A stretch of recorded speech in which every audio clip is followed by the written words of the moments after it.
Hello viewers, welcome to our channel. আমাদের international ব্রেকের পরে ফ্যান্টাসি প্রিমিয়ার লিগ নিয়ে আবার আমরা ফিরে এসেছি। International break is over now. EPL শুরু হচ্ছে শনিবার থেকে। তো চলুন আমরা দেখে নিই গেম উইক 4-এ কি কি হতে চলেছে বা হতে পারে। So let's start.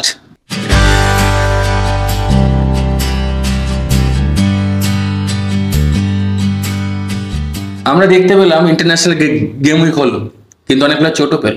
রাইট, ভালো ভালো প্লেয়ার চোট পেয়েছে। মোটামুটি অনেকের টিমে যেরকম প্লেয়ার আছে, পালমার খেলেনি, যদিও বিশেষ ইন্টারন্যাশনাল ম্যাচ খেলেনি, তাও সে চেলসিতে চোটের কবল থেকেই নক দেখাচ্ছে 75% চান্স অফ প্লেইং। গুস্তো আছে, চোটে আছে। আর্সেনালের ওডেগার্ড একটা ইম্পর্টেন্ট প্লেয়ার মাঝ মাঠের, সে চোটে আছে। 3 উইকস এর জন্য আউট মিনিমাম, মারতেও পারে। ক্যালিফোর্নিয়া আছে, প্লাস লিভারপুলের হার্ভে এলিয়ট আছে। ওকে, অক্টোবর পর্যন্ত আউট হয়ে আছে। ফোডেনের এখনো ম্যাচ ফিট হয়নি। ডমিনিক সোলাঙ্কির চোট আছে, এখনো চোট আছে। মিকেল মেরোনার এখনো চোট আছে।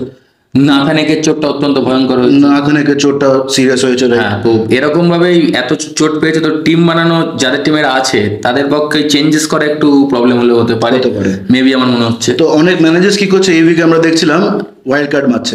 কারণ তাদের অনেকে 2-3টা প্লেয়ার বা মোর বা ধর 1-2 প্লেয়ার চোটে আছে, তারা ওয়াইল্ড কার্ড মিলে কামিং উইকস এর জন্য তারা প্রিপেয়ার হয়ে যাচ্ছে। হ্যাঁ, কিন্তু আমার আর ইন্দ্রনীলের উপায় নেই, কজ আমি আর ইন্দ্রনীল দুজনেই আগে বা ওয়াইল্ড কার্ড মেরেছিলাম, সেটা নিয়ে পরে আসছি।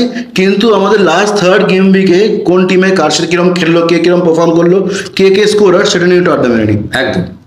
হাল্যান্ড বলতে নেই, আবার হ্যাটট্রিক। আমরা বারবার বলছি, আবার লিগের টপ স্কোরার হ্যাল্যান্ডই হবে। ফর্মে ফিরে এসেছে এবং একদম প্রথম থেকেই ফুল ফ্লোতে একদম শুরু করে দিয়েছে, আর অত্যন্ত ভালো খেলছে। রাইট। আর লিভারপুল জিতেছে, লুইস ডিয়াজ সালা। একদম লুইস ডিয়াজকে আমি টিমে রেখেছিলাম ফার্স্ট উইক থেকে। প্রথমবার আমাকে রিটার্ন দেয়নি, সেকেন্ড গেম উইকে কম রিটার্ন দিয়েছিল, কিন্তু সেকেন্ড আর থার্ড উইকে থেকে আমাকে কিন্তু পুষিয়ে দিচ্ছে। ঠিক আছে, হ্যাঁ একদম। তো আমার ডিসিশনটা ঠিক ছিল লুইস ডিয়াজকে টিমে রাখার জন্য। আর্সেনাল ম্যাচটা ড্র করে ফেললো। আর্সেনাল ড্র করলো, 10 জনে কিছু করার নেই। না, ওটা রেড কার্ডটা একটা কন্ট্রোভার্সিয়াল রেড কার্ড হলো। ডেকলান রাইসের সেকেন্ড ইয়েলো খেয়ে বেরিয়ে গেল, তার জন্য ম্যাচ পুরো ঘুরে গেল এবং ড্র করলো। এই পয়েন্টটা আর্সেনালের জন্য কস্টলি হয়ে যাবে। আমি বলছি ইন ফিউচার যেরকম ভাবে এগোচ্ছে, বাকি টিম যেরকম ফর্ম, হ্যাঁ, বা ছোট ছোট টিমও যেরকম পারফর্ম করছে, this point will be costly for Arsenal. আর কি হলো, পালমার একটা অ্যাসিস্ট পেয়েছে। আর ভালো বলতে পারি অ্যাস্টন ভিলা একটু ভালো খেলেছে। ওয়াটকিন্স বলে আবার ডুরান্ট গোল করে। আমি কিন্তু বলেছিলাম ডুরান্ট প্লেয়ারের উপর চোখ রাখতে হবে, যদিও এক্সট্রা নামে তবু গোল করে। ও বাই দ্য ওয়ে, ওয়াটকিন্সও চোট খেয়ে গেছে, আমি দেখছিলাম। এবার ডুরান্ট কিন্তু ফার্স্ট টিমে খেলবে। So Durant is a punt. ঠিক আছে, তো ডুরান্ট ইজ আ পান্ট। ডুরান্টকে যারা টিমে ঢোকাতে চাও ঢুকিয়ে নাও, কজ তোমরা চেক করে নিও ওয়াটকিন্স ইজ ইনজার্ড। এবার ডুরান্ট ফার্স্ট টিম থেকে প্রথম থেকে খেলবে। So Durant is a very very good pick for FPL managers. একদম। আর তো এরকম ভাবে মোটামুটি সব টিমই খেলেছে।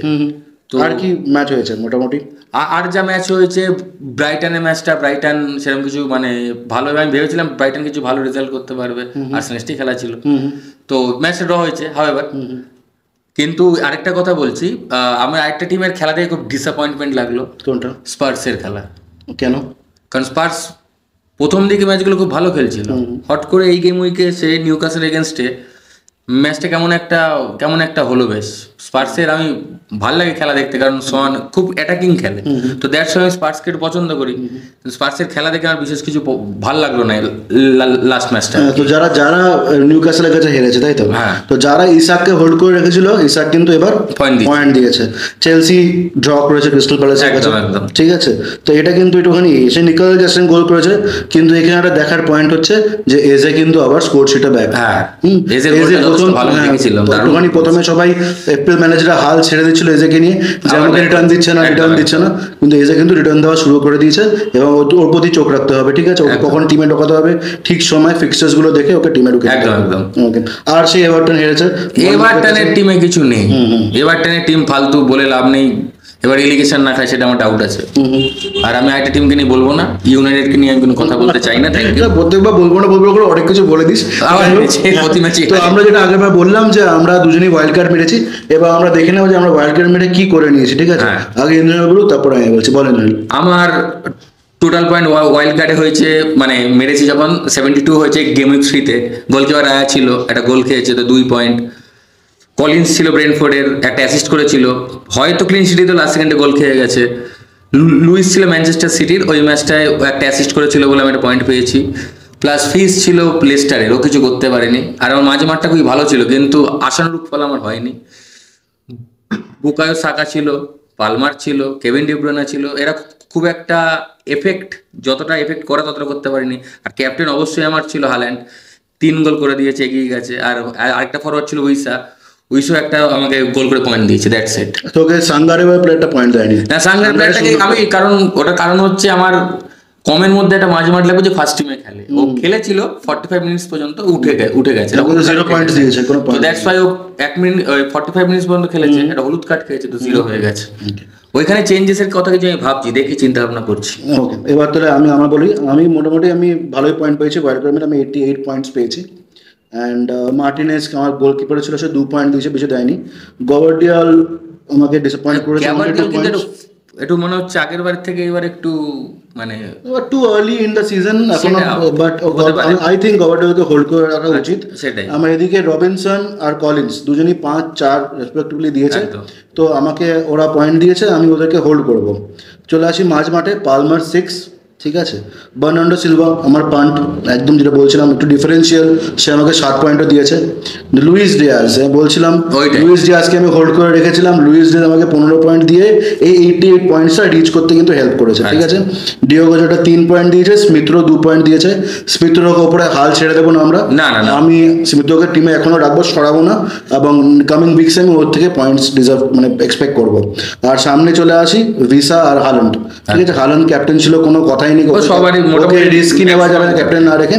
আর ভিসা ইন্ডিয়ান টিমে ছিল, আমার টিমেও ছিল, 8 পয়েন্ট দিয়েছে। টোটাল আমি 88 পেয়েছি। 88 পরে আমাদের লিগে আমি একটু ওপরে উঠে এসেছি। এবং চলে আসি আমাদের transfer strategy for the coming week. একদম কি হতে পারে এনরিল বল, কি স্ট্র্যাটেজি? আমার ফার্স্ট স্ট্র্যাটেজি আমার যেটা বললাম, সাঙ্গরে যে ছিল, ওকে চেঞ্জ করে 4.5 মাঝে মাঠ নেওয়াটা। আমি কিন্তু এবার এটাও বলেছি -4 করবো, ওখানে একটা প্লেয়ার আমার ঢুকবে, কারণ ওখানে আমার মনে হয় কেভিন ডি ব্রুয়নে বা বুকায়ো সাকা যে কোনো একজন এক্সচেঞ্জ হবে, ওখানে সরে যাবে, সরে ওখানে আমার মোহাম্মদ সালা ঢুকবে। এবং স্যাঙ্গারের জায়গায় আমি দেখছি যদি একটু কিছু এক্সট্রা বেঁচে থাকে, তাহলে অন্য একটা প্লেয়ার যদি আমি ঢোকাতে পারি বা অন্য একটা কিছু পজিশনে চেঞ্জ করতে পারি।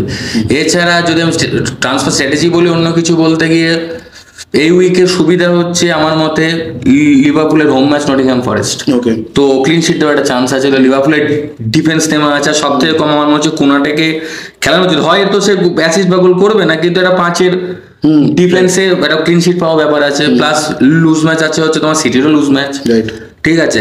স্পার্স আর আর্সেনালের খেলাটা আছে, ওটা একটু টাফ খেলা, সেটা আমি বাজি। চেলসি বোর্নমাউথ এগেইনস্টে খেলা, তো চেলসি ক্লিন শিট দেবে কিনা আমার ডাউট। ব্রাইটনের টিম নিতে, ব্রাইটন প্লেয়ার্স নিতে পারো, কারণ ব্রাইটনের ইজি ম্যাচ আছে, ইপসউইচের সাথে খেলা আছে। আমার টিমে ও পেড্রো আছে, তাকে আমি খেলাবো। কিন্তু ভুলেও একটা কথা বলছি, ম্যানচেস্টার ইউনাইটেড প্লেয়ার নেবে না। সাউথহ্যাম্পটনের সাথে যদিও খেলা, কিন্তু ম্যানচেস্টার ইউনাইটেড তবুও হারবে, আমার ডাউট হচ্ছে।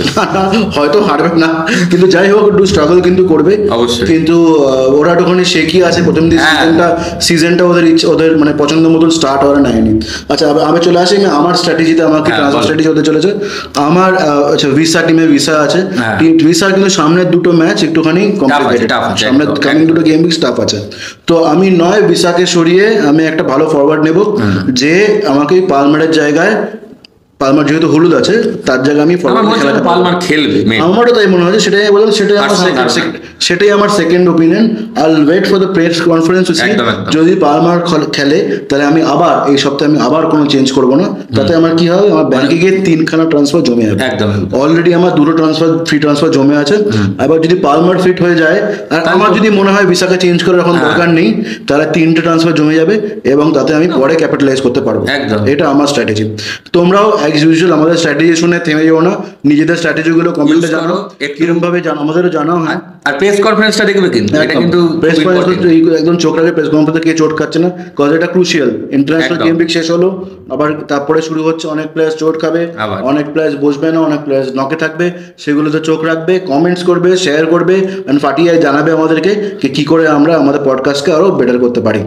এবং সাবস্ক্রাইব করবে অবশ্যই একদম। আর বেলের যে ঘন্টিটা আছে ওটাও বাজাবে, এবং বাজালে কি হবে, আমাদের প্রত্যেক ভিডিওতে আপনারা থাকবেন আপডেট। এবং প্লিজ আপনার বন্ধুদের এটা জানাবেন যে বাংলায়ও ফ্যান্টাসি প্রিমিয়ার লিগ নিয়ে একটা চ্যানেল আছে যারা এটা নিয়ে করছে, fantasy premier league plus champions league, ফ্যান্টাসিটা আমরা দুটোই কভার করছি। প্রিমিয়ার লিগ তো কভার করছে ইন বাংলা, এবং তাছাড়া ফ্যান্টাসি প্রিমিয়ার লিগ এবং চ্যাম্পিয়ন্স ফ্যান্টাসি, মোটামুটি যত রকম ফ্যান্টাসি ফুটবল রিলেটেড খেলা সম্ভব সেটা আমরা খেলি।